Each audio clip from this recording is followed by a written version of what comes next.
Silicon valley ये नाम सुनने के बाद आपके दिमाग में सबसे पहले क्या आता है? ये सिलिकॉन वैली जो यूएस के कैलिफोर्निया में लोकेटेड है। इस शहर को दुनिया भर में जाना जाता है क्योंकि ये एक ऐसा लोकेशन है जहां बहुत से हाईटेक इनोवेशन और इंडस्ट्री रेवोल्यूशनर्स ने जन्म लिया था। बट इसके अलावा इस दुनिया में और एक ऐसा सिलिकॉन वैली है जो इस यूएस से कोसों दूर हमारे इस इंडिया में लोकेटेड है। अब आपको तो ये पता चल ही गया होगा कि मैं कौन से शहर के बारे में बात कर रहा हूँ। एक ऐसा शहर जो हर साल हजारों स्टार्टअप्स को जन्म देता है।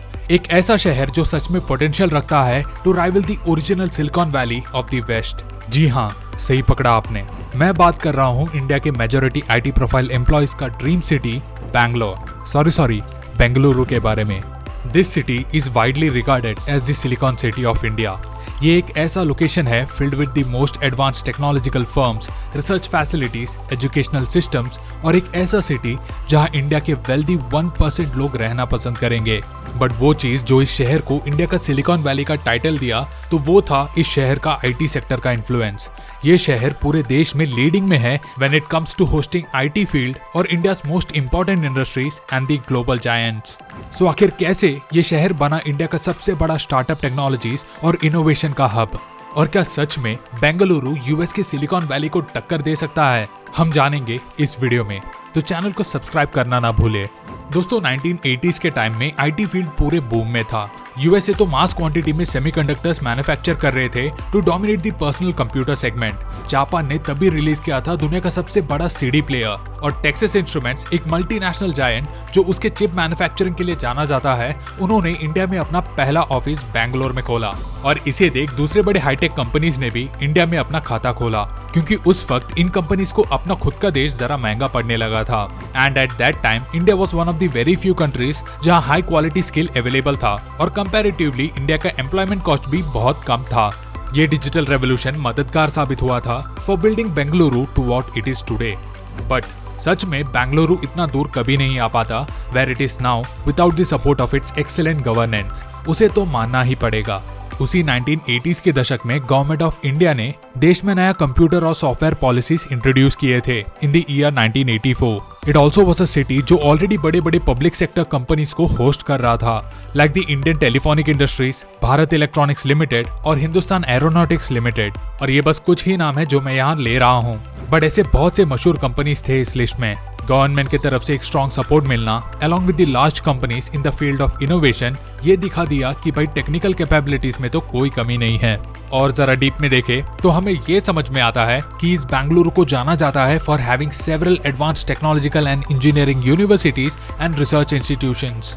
और ये चीज इस शहर को और पुश किया है to become a location for India's highest concentration of science and technical individuals. Fun fact, Bengaluru में रहने वाले 12 मिलियन पॉपुलेशन में 1 मिलियन तो डेवलपर्स हैं। Moreover, it also has the highest research and development centres all across the nation.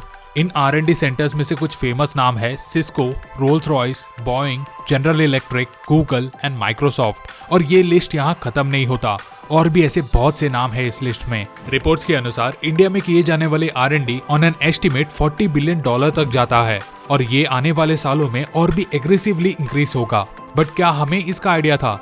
जी नहीं।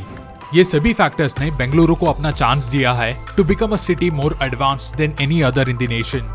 But what actually made this city and the USA's Silicon Valley possible is the presence of major investors, या जिसे हम कहते हैं venture capitalist या VC, और simple में कहें तो शार्क्स। ऐसे लोग जिनके जेब से पैसा ओवरफ्लो होने के कगार पर है और उन्हें उस पैसों को कहीं इन्वेस्ट करके दुनिया में रेवोल्यूशन लाना है, या शॉर्ट में कहे तो अपने पैसों को मल्टीप्लाई करना है। ये वो लोग होते हैं that are responsible for ensuring कि लोगों के आइडियाज, रिसर्च और उनके सपने सच हो सकते हैं। साल 2020 में ही ये वेंचर कैपिटलिस्ट और दूसरे बड़े प्लेयर्स ने मिलकर investment funds worth around $7.2 billion तक प्लेस किया था। एंड मोस्ट इम्पोर्टेंटली साल 2020 में ही कम से कम 15 यूनिकॉर्न स्टेटस कंपनीज बने थे इस सिटी में। Bengaluru's future lies in its ability to continuously innovate and push the entire city's economy forward. ये अब आप लोग सभी जानते हैं कि इंडियन स्टार्टअप्स के ग्रोथ ने पूरे दुनिया को हिला के रख दिया है। इंडिया को एज ए नेशन देखा जाए तो द पीरियड फ्रॉम 2016 टू 2021 एक पीरियड ऑफ चेंज रहा है for the complete Indian business ecosystem. जिस देश में साल 2016 तक बस 504 रिकॉग्नाइज्ड स्टार्टअप्स थे, उस देश में 2021 के खत्म होते ही 14,000 से भी ज्यादा रिकॉग्नाइज्ड स्टार्टअप्स काउंट हुए हैं। Driven by the continuous help from the government support और हमारे इंडियंस के सेल्फ रिलायंट एंटरप्रेन्योर्स बनने के काबिलियत से ये नंबर्स, इनोवेटिव आइडियाज और बिजनेसेस आगे जाके और बढ़ेंगे। ऊपर से having a continuous stream of hi tech professional players इस सिटी के लोकल प्लेयर्स के कॉम्पिटिटिव स्पिरिट को और पुश किया है, either by helping them through technology transfer या मार्केट में एक हाईली इनोवेटिव प्रोडक्ट को लाकर जो फ्यूचर के इन्वेंशंस के लिए एक बेंचमार्क के तौर पर खड़ा रहेगा। रिगार्डलेस ऑफ दिस, बेंगलुरु इस शहर का ग्रोथ और फ्यूचर टेक्नोलॉजी और इनोवेशन के दुनिया का एक बहुत ही इंस्पायरिंग किस्सा रहेगा।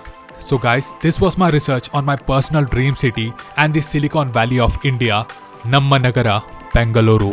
So I hope you like this research. If yes, please इसे शेयर करें और चैनल को ग्रो करने में मदद करें। So until next time with more such interesting contents, bye from Tech Baba.